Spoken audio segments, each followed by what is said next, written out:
So this is the current charging circuit. So this is real-time clock module, this one here. And this is the battery.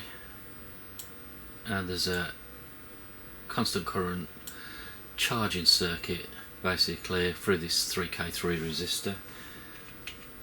So I think what we're going to do is we're going to remove this 3K3 resistor. We'll leave the original battery in situ, and then what we're going to do, we're going to put a new battery using I don't know, a coin cell holder, and basically replace this 3K3 with a diode, but not actually on the board. So what we'll effectively end up with is the circuit looking a little bit like this. And we're going to use a Schottky diode because the forward voltage drop is only 0.2 of a volt. So all of this will be mounted on a coin cell holder off the board, and effectively we're just going to bring some wires from there, mount one to ground, and the other point at this point here, which is pin 3 on this chip here. Now we can do that on the diode there, or there may be a pad on the board. If we jump to the actual board and have a look at the board, this is the resistor here that we need to remove, which is R251. So we're going to remove that, and it looks like around about here and here we've actually got space to bring a wire off for the positive feed. And by removing R251, that will just isolate the original battery, and it will just remain in situ until somebody with some better equipment can remove it. But I'm not prepared to take the risk of damaging the board by actually removing this with hot air or soldering iron. I really don't want to take the risk because of all these other components around it. And also you've got the plate across this, which has got to be removed, and I really don't relish the thought of that. I've seen people suggest where they cut out on the tin at the top here. I don't want to do that. I don't want to put any contamination on the board, so I'm simply just going to remove R251, which will leave this battery isolated, bring some new leads down here from this point here as the positive, and I can take a ground reference from anywhere. Let's have a quick look at what we're going to need. We're going to need two pieces of wire, red and black. We're going to need the coin cell holder, the diode, and a bit of heat shrink just to put on afterwards. And effectively what we're doing is trimming this lead, putting this onto the positive terminal there. So we'll attach the anode of this diode onto the positive terminal there, and the black wire straight from the bottom, and that will just go to the ground reference of the radio. And then from the cathode of the diode, which will look something along those lines, we'll just take the red wire and take it down to the board to the appropriate position. Now what I'll do, I made this 20-30 years ago, this block of wood with a bulldog clip on it, and it's always been very useful to me in that simply just open it up, you can place whatever you want in as such. And what we're going to do is solder this diode to this pin here. So let's get a little bit of solder on that. Good idea to tin your contacts first.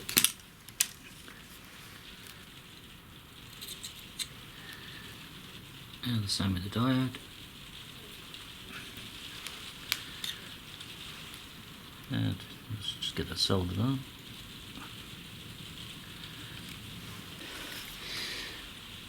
Let's just get these wires stripped.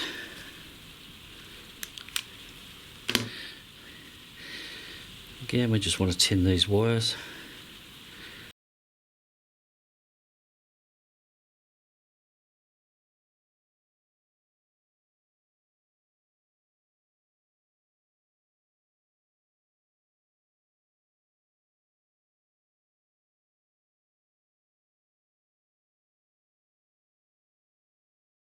Let's tin that negative contact. Get the wire on.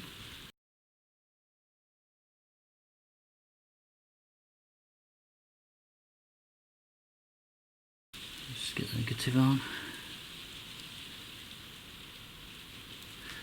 And that's basically it. A little bit of string sleeve.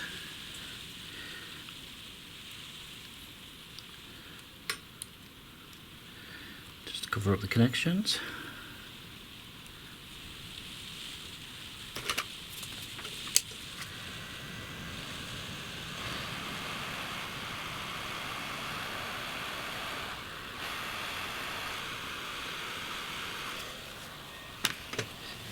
And we're done.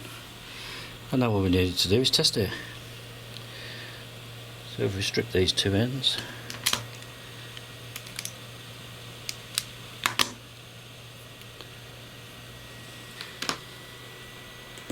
take the coin cell out,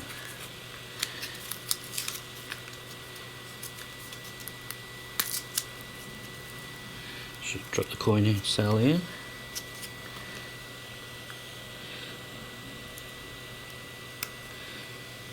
and that's it. And now let's just check the voltage on it.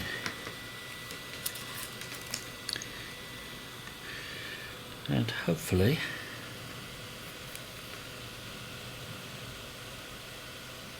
we have 3.12 volts, which will be fine because the real-time clock preferred operating voltage is around about 3 volts, but it will run from 1.6 I think up to 5 point something volts, and that's all we need to do.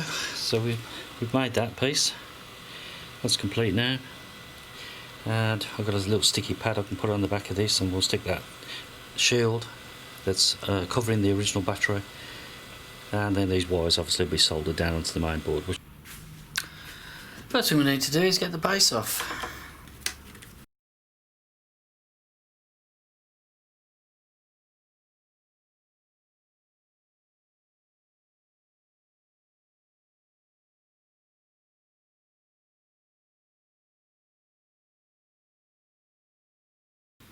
And that should now give us full access to the back of the unit.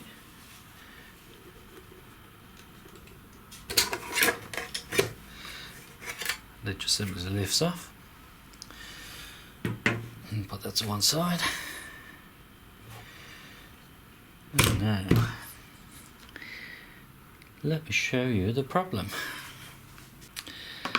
And this is the main problem. The battery is just under there. This plate. So effectively you've got to take all of this screening can off. This piece here is just where I put a Zener to keep the fan running, because I've got an issue with it drifting off frequency. It has got the conversion board from Leo Bardner fitted, but I haven't got the GPS for it yet. That's the job for another day. But I am not taking all this screening can off, and I don't really want to risk damaging the components around there. We'll get a better look at those components, and I'll show you the resistor that we need to remove. Well, I hope you can see this, but next to this chip here, that's the resistor there. We've got some blank pads which we can solder to, and this is the diode as per the circuit diagram, which runs down onto pin 3 of the timing IC. So we've got to remove this resistor, and we've got a few little pads here we can solder to. Now unfortunately I don't think I'm going to be able to film doing this because I need to get in there and to get some magnification on it, but I'll try anyway. But if not, we'll jump in once I've taken this resistor off. I've decided I'm just going to use my soldering iron and basically heat up both sides of the resistor, and hopefully I should just then be able to lift it out of the way. I'll try and get it on film, but you know the principle basically, it's just heat it up and let's get it off so we get the battery isolated.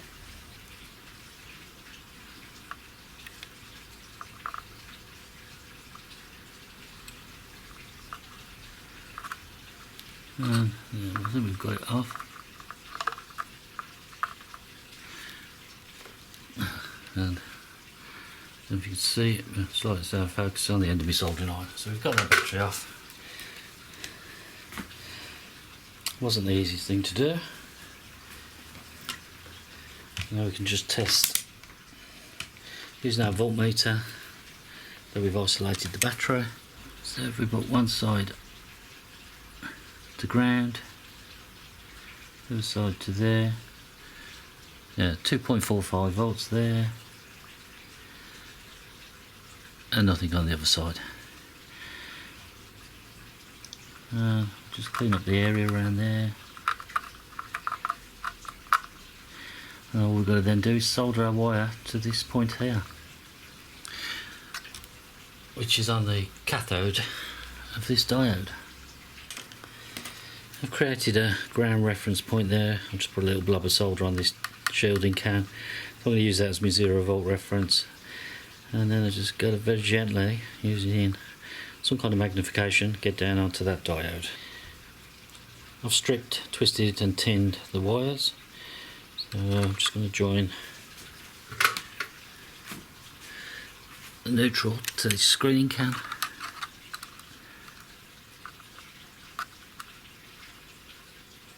Which is nice and easy to do. And now here comes the tricky bit. I've got to get some solder down there onto that pad, and then get this wire touching it.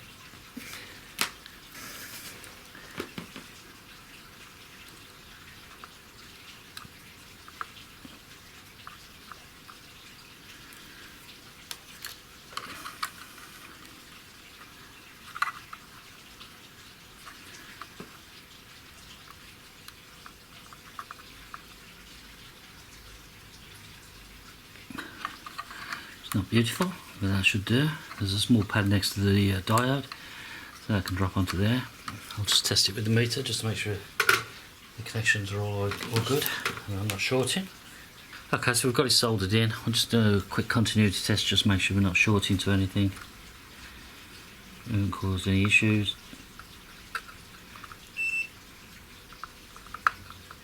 Just make sure we're actually touching from there to there.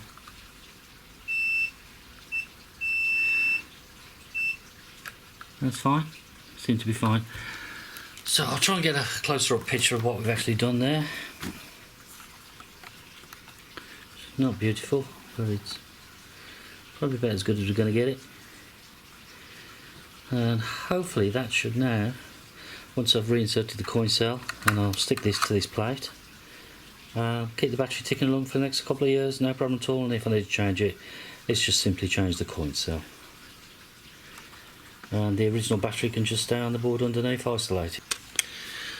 This coin cells actually came with some sticky pads, so we'll stick that on the back of there, which is a twin stick. And for the big test, just drop the coin cell back in. Shouldn't really get your fingers on this, but and positive to the positive, just make sure we've got that right. That's correct.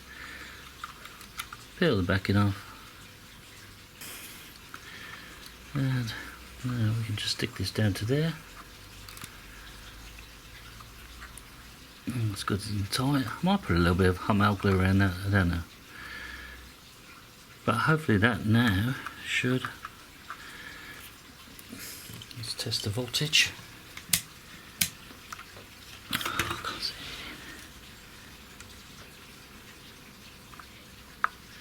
it. 3.2 volts. Sorry, I couldn't see that, but I couldn't get quite into there. Well, that's the modification complete. I have put a little bit of hot melt glue on this, a little bit on the top of the battery there, just in case it should ever fall off. If it falls forward towards the case, that is live, so I don't want that shorting out. And I think I might just put a bit of black tape on the back of the case, roughly around the area of there, just to make sure if that does ever come loose and fall forward, it doesn't cause an issue. But that is about the simplest modification I could think of doing without removing all of this board, and then take the risk of removing the original battery. Now if you've got hot air equipment, you might want to do that.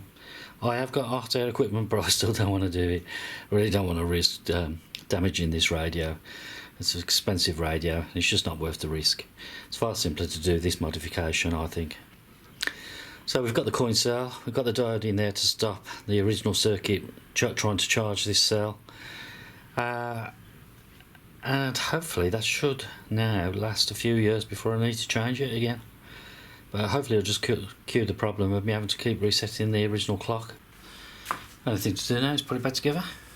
Put a bit of tape inside there, that should just cover just in case. Belts and braces, belts and braces.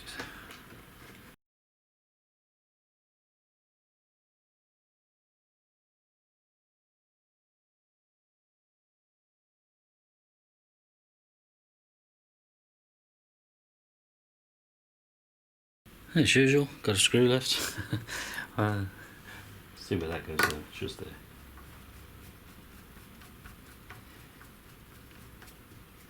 Let's go and test it.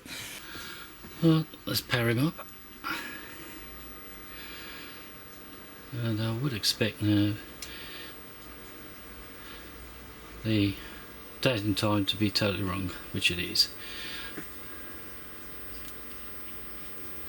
We're going to set date, set time. The time is 12.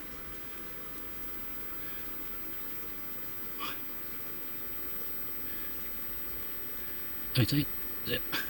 Date.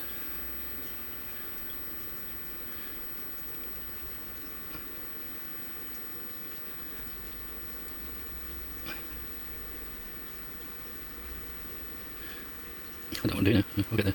It's the 26th. Set.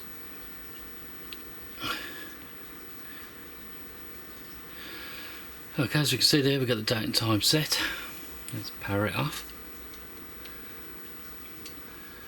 And I think we'll just leave it for 5 minutes now and turn it back on. Let's get this powered back up. Let's put the DC power supply on.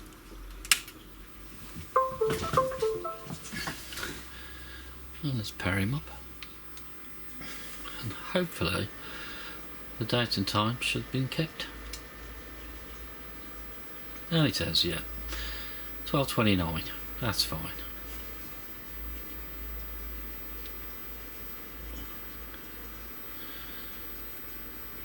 And it's showing the date is still correct. 26th of the 11th, 24. And the time is incrementing quite nicely. So I would say, yeah, that's a fix. That part's done now. I've got the 7610 to do next. Same sort of procedure, but I will document that if anybody's interested in doing the same job without having to remove the old battery. It's a lot easier on the 7610, but you've still got to mask off a lot of the components just to desolder the old battery. So I think there's a far easier way of doing it.